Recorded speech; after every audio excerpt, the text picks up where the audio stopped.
Assalamualaikum warahmatullahi wabarakatuh. Yang terhormat kepada Bapak Imran Rasyidi selaku dosen pengampu mata kuliah bimbingan konseling dan juga teman-teman PIF yang berbahagia. Di sini kami dari kelompok 9 yang akan mempresentasikan hasil diskusi kami dengan materi kognitif behavior terapi atau terapi perilaku kognitif. Kita beranggotakan 3 orang. Yang pertama saya, Solihah Fatimah Zahro, dan rekan saya Khairun Nisa dan Muhammad Hafiduddin. Yang pertama ada introduction. Therapy CBT, Cognitive Behavior Therapy, which combines both cognitive and behavioral principle and methods in a short-term treatment approach, has generated more empirical research than any other psychotherapy model. The cognitive behavioral approach are quite diverse, but they do share these attributes. One, a collaborative relationship between client and therapist. Two, the premise that psychological distress is largely a function of disturbance in cognitive process. 3. Focus on changing cognition to produce desired change in affect and behavior. And 4. Generally time-limited and education treatment focusing on specific and structure target problem. Jadi terapi CBT atau Cognitive Behavior Therapy adalah terapi perilaku kognitif yang menggabungkan prinsip dan metode kognitif dan perilaku dalam pendekatan pengobatan jangka pendek. CBT ini telah menghasilkan lebih banyak penelitian daripada model-model psikoterapi yang lainnya. Ini menurut Datilio di dalam buku yang sudah ada. Semua pendekatan perilaku kognitif ini memiliki dasar yang sama, karakteristik dan asumsi terapi perilaku tradisional seperti bab yang kemarin sudah jelaskan. Nah, pendekatan perilaku kognitif ini cukup beragam. Di antaranya yang pertama adalah hubungan kolaboratif antara klien dan terapis.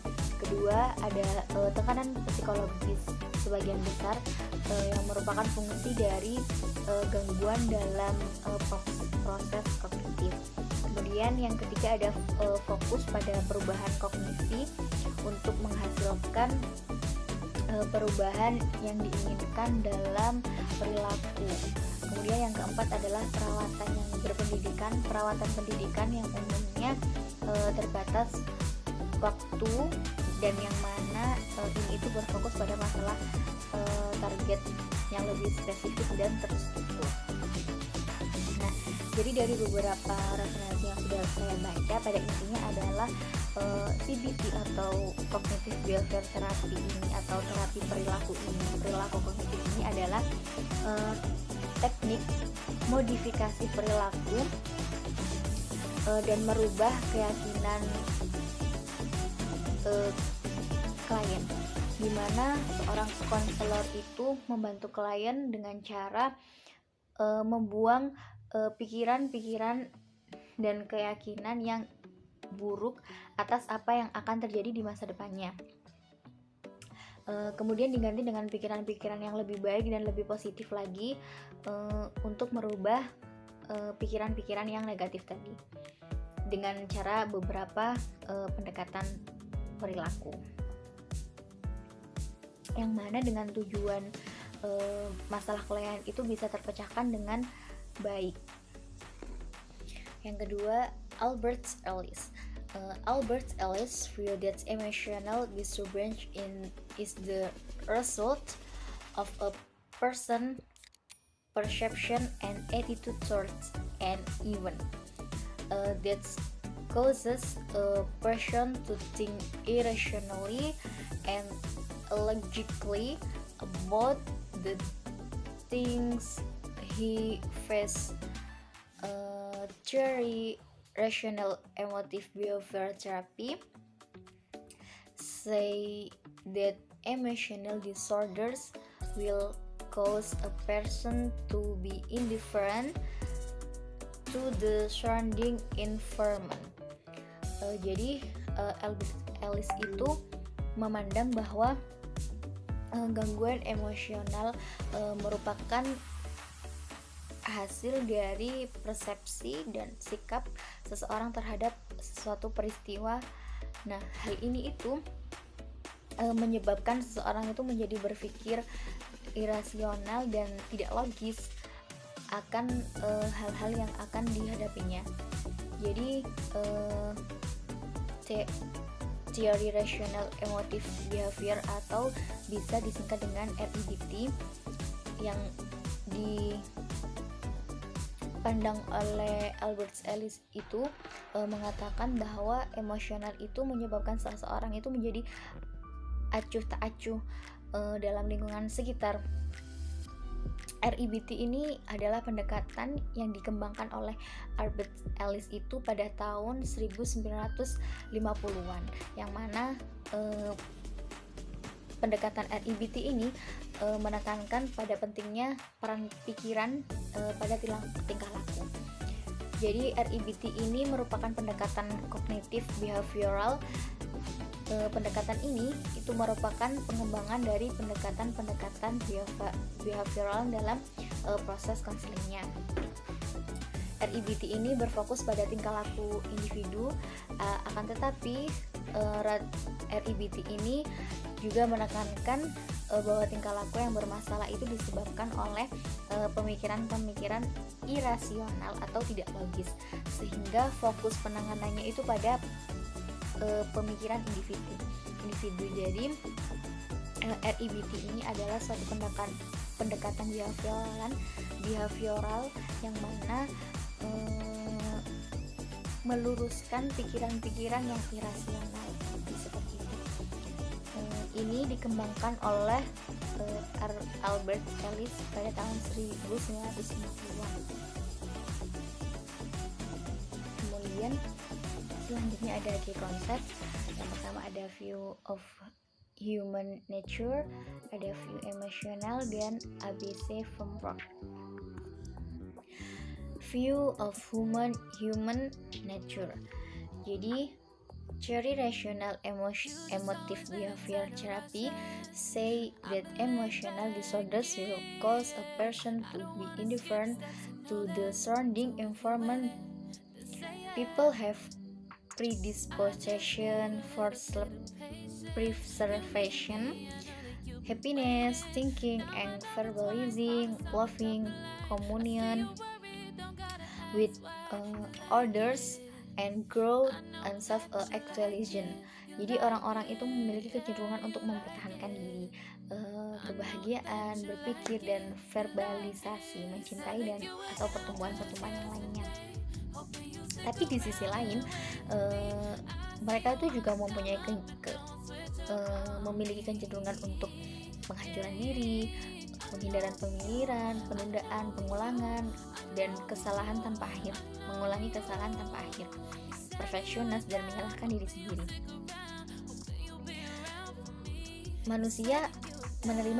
Mereka itu menerima begitu saja kesalahan tersebut. Nah, adanya REBT di sini itu berusaha membantu mereka yang tadi itu untuk menerima diri sebagai makhluk yang akan terus membuat kesalahan.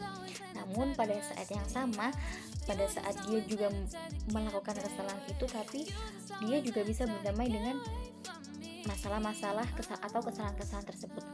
Jadi adanya REBT itu mencoba untuk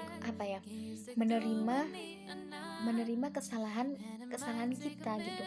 Iya, manusia itu memang tempatnya salah, tapi ketika melakukan kesalahan tersebut tidak boleh kita harus merenung atau menjadi pendiam atau melakukan hal-hal yang negatif gitu. Karena ketika pikiran-pikiran kita menjadi negatif, perilaku yang akan diperbuat dari pikiran-pikiran negatif itu juga akan negatif gitu. Jadi adanya REBT ini meluruskan pikiran-pikiran yang negatif tersebut. REBT ini mencoba untuk berupaya untuk membuat manusia-manusia yang berpikiran negatif tadi untuk menerima kesalahan-kesalahan diri sendiri dan berdamai dengan diri sendiri. View emotional. REBT is based on the premise that although we originally learn irrational belief from significant other during childhood, we create irrational dogmas by ourselves. Alice contend that people do not need to be accepted and loved, even though this may be highly desirable. The therapist teaches clients how to feel unappreciated, even when they are unaccepted and unloved by significant others. Jadi REBT ini didasarkan pada premis bahwa meskipun kita awalnya belajar keyakinan irasional dari orang lain yang signifikan selama masa kanak-kanak, kita menciptakan dogma irasional sendiri. Nah, Alice itu berpendapat bahwa orang itu tidak perlu diterima dan dicintai, meskipun ini tuh sangat mungkin kita inginkan. Ingin ya kita itu diterima dan dicintai, kita itu sangat menginginkannya. Tapi terapis ini mengajarkan klien bagaimana kita itu tidak merasa tertekan, bahkan ketika mereka tidak diterima dan dicintai, kita tidak diterima dan tidak dicintai oleh orang lain, itu ya kita nggak apa-apa. Jadi Alice ini berpendapat bahwa kita itu tidak boleh berekspektasi kepada orang lain agar kita diterima dan dicintai. Karena apa? Karena ketika kita tidak diterima dan tidak dicintai oleh orang lain, maka kita akan merasa tertekan. Padahal itu oleh pikiran sendiri, karena kita dikecewakan oleh ekspektasi kita sendiri. Nah, makanya itu Alice berpendapat seperti itu, bahwa kita itu tidak perlu kita tidak boleh berpikiran untuk terus merasa diterima dan dicintai. Karena kalau misalnya kita itu tidak diterima dan tidak dicintai, maka kita akan di luar ekspektasi, maka kita akan terus merasa tertekan seperti itu. The ABC framework central to REBT theory and practice. This model provides a useful tool for understanding the client feeling, thought, even, and behavior. That is number 1, A. Activity. This is activity, action, or again, which means the things, activities, experience of trigger of event that precede or situation.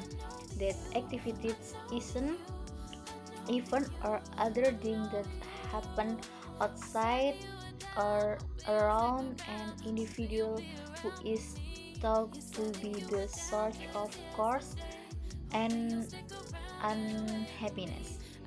And number 2, B. Belief. Namely, the belief, view, and value contained in oneself, individuals, irrational belief, and unworthy thought to even that outside or on the self individual. Kemudian selanjutnya ada kerangka ABC. Nah, kerangka ABC ini adalah teori inti dari REBT, praktek dari REBT.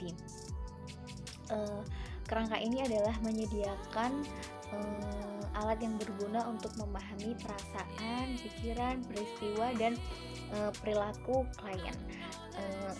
ABC itu rumus. Yang pertama itu ada activity. A yaitu activity, action atau agent, yang berarti hal-hal, kegiatan, pengalaman atau pemicu atau peristiwa yang mendahului, atau juga bisa disebut dengan situasi yang menggerakkan individu, atau hal-hal lain yang terjadi di luar atau sekitar individu yang dianggap menjadi sumber pemicu atau sumber penyebab ketidakkebahagiaan. Intinya E ini adalah sumber pemicu atau sebab terjadinya sesuatu. Nah, kemudian yang kedua adalah B, belief, yaitu keyakinan, pandangan, dan nilai yang terdapat dalam diri individu, yakni keyakinan yang irasional serta pemikiran yang tidak layak terhadap kejadian-kejadian atau peristiwa yang menimpa di luar atau pada diri individu. Belief dalam REBT ini menjadi dua, yaitu ada irrational belief, yakni keyakinan yang irasional atau tidak layak terhadap kejadian eksternal, kejadian luar.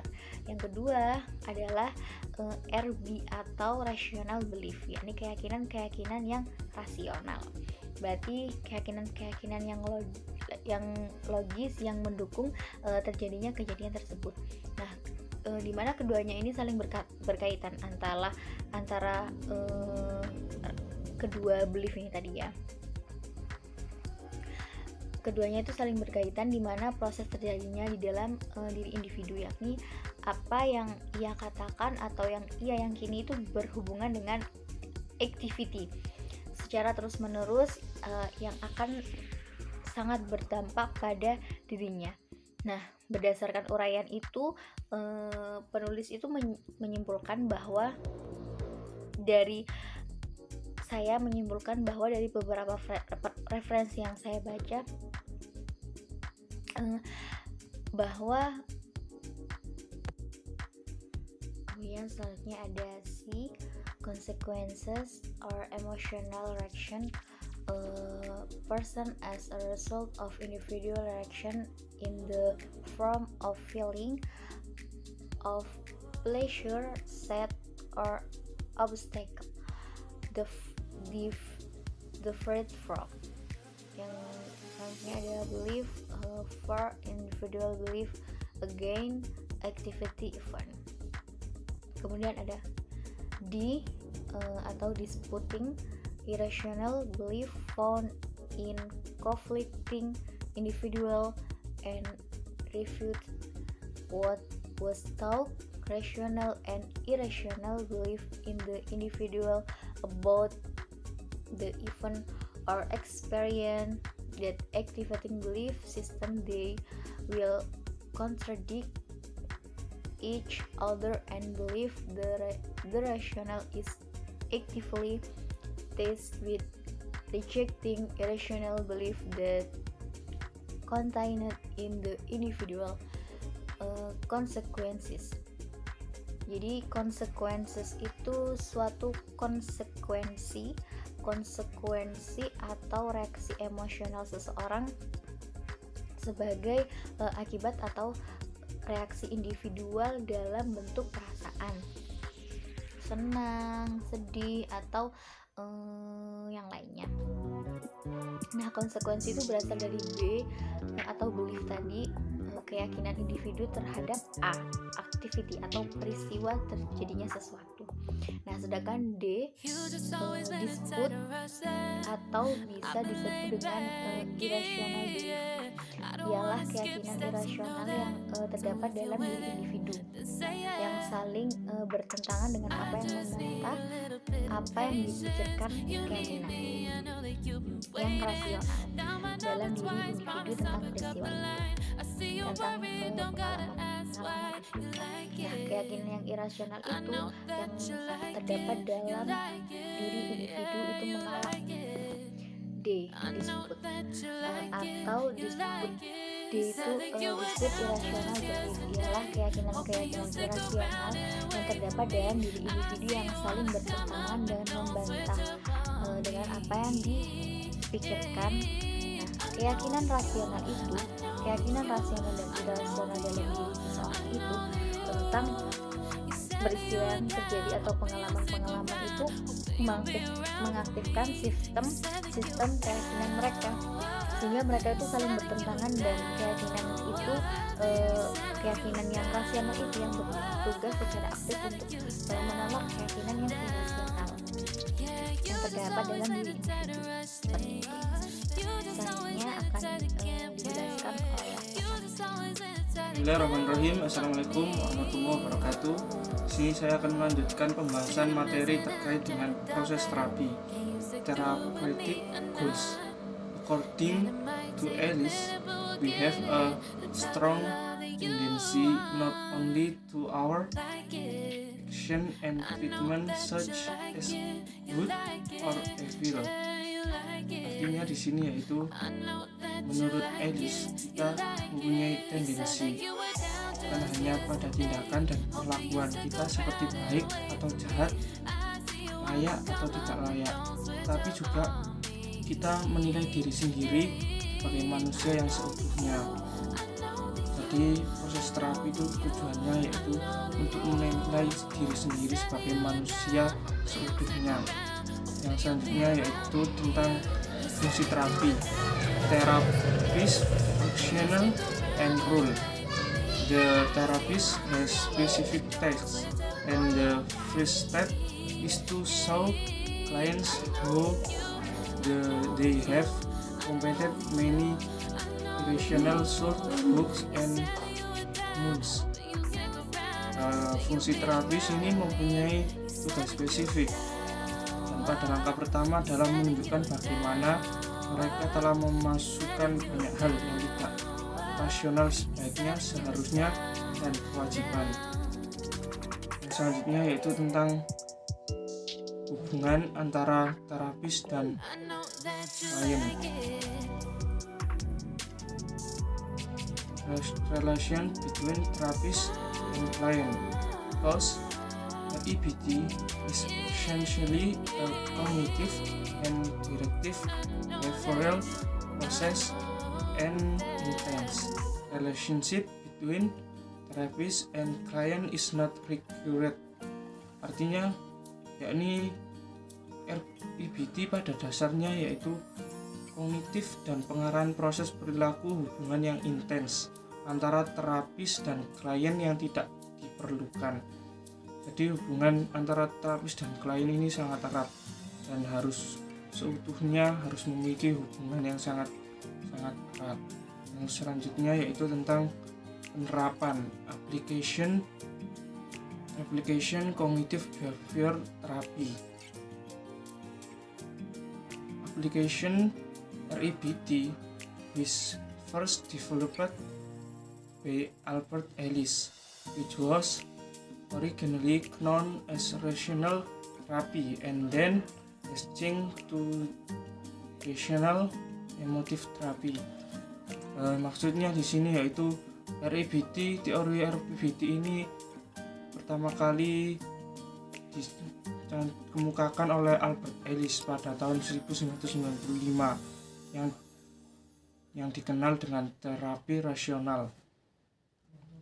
Jadi penerapan REBT ini sering digunakan di Amerika Serikat dalam mengatasi masalah individu, seperti masalah-masalah yang dialami oleh konselor. Pendekatan REBT menggunakan berbagai teknik yang bersifat kognitif, efektif, behavioral yang disesuaikan dengan kondisi klien. Adapun teknik-teknik kognitif, yang pertama yaitu teknik pengajaran, yang kedua yakni tahap persuasif, yang ketiga yakni tahap konfrontasi, yang ketiga yakni tahap pemberian tugas. Terima kasih, sekian dari saya. Assalamualaikum warahmatullahi wabarakatuh. Di sini saya akan menjelaskan mengenai application Cognitive Behavior Therapy. REBT theory was first developed by Albert Ellis in 1995, which was originally known as rational therapy, and then he changed it to rational emotive therapy. Then, in 1993, Ellis changed the name RET to REBT, which is known today. Teori REBT ini dikembangkan pertama kalinya oleh Albert Ellis pada tahun 1995 yang mulanya dikenal dengan terapi rasional. Kemudian ia mengubahnya menjadi rational emotive therapy. Lalu pada tahun 1953, Ellis ini mengubah nama RET menjadi REBT yang dikenal hingga saat ini. This REBT aims to eliminate emotional disturbance that can damage individuals, such as anxiety, hate, fear, guilt that causes individuals to think irrationality and train individuals to be able to face the reality of life rationally and raise their confidence.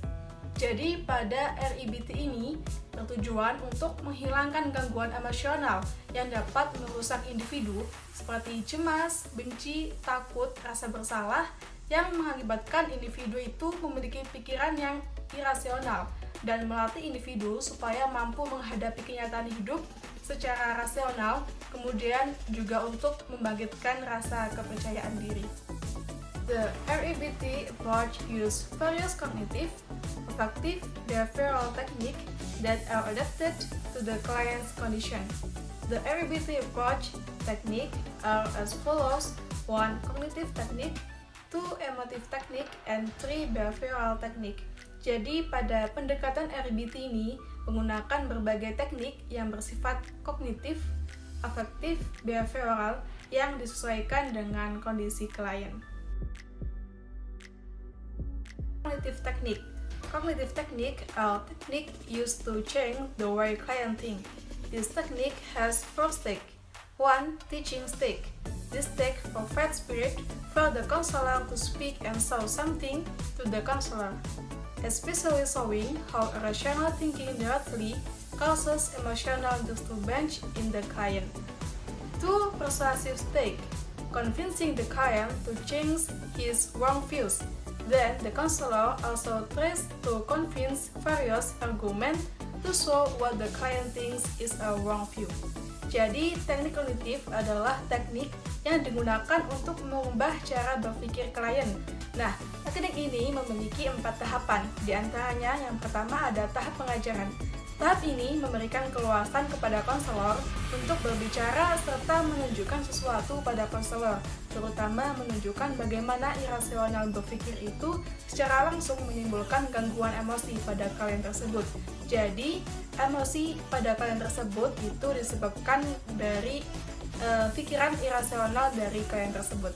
Yang kedua, tahapan persuasif, yaitu meyakinkan klien untuk mengubah pandangan yang salah. Kemudian, konselor juga mencoba meyakinkan berbagai argumentasi untuk menunjukkan apa yang dianggap oleh klien tersebut adalah pandangan yang salah. 3. Confrontation stage.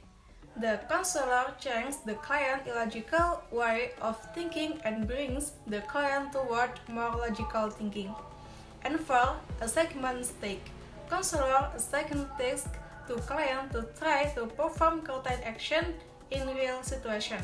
For example, assigning clients to socialize with the community if they feel excluded from society, or reading books to correct error in their way of thinking. Jadi, yang ketiga yaitu tahap pemberian tugas. Jadi, pada tahap ini, konselor memberikan tugas kepada klien untuk mencoba melakukan tindakan tertentu dalam situasi nyata. Misalnya, menugaskan klien untuk bergaul dengan masyarakat jika mereka merasa dikucilkan dari pergaulan, atau bisa dengan membaca buku untuk memperbaiki kekeliruan cara berpikirnya. Kemudian yang keempat yaitu tahap konfrontasi. Konselor mengubah cara berpikir klien yang tidak logis, kemudian membawa klien ke arah berpikir yang lebih logis. Teknik. Emotive technique is a technique used to change the client emotion. Techniques that are often used include A. Sociodrama technique.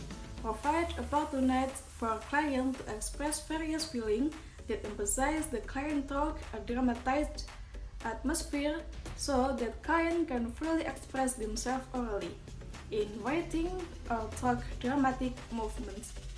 And B. Self-modeling technique.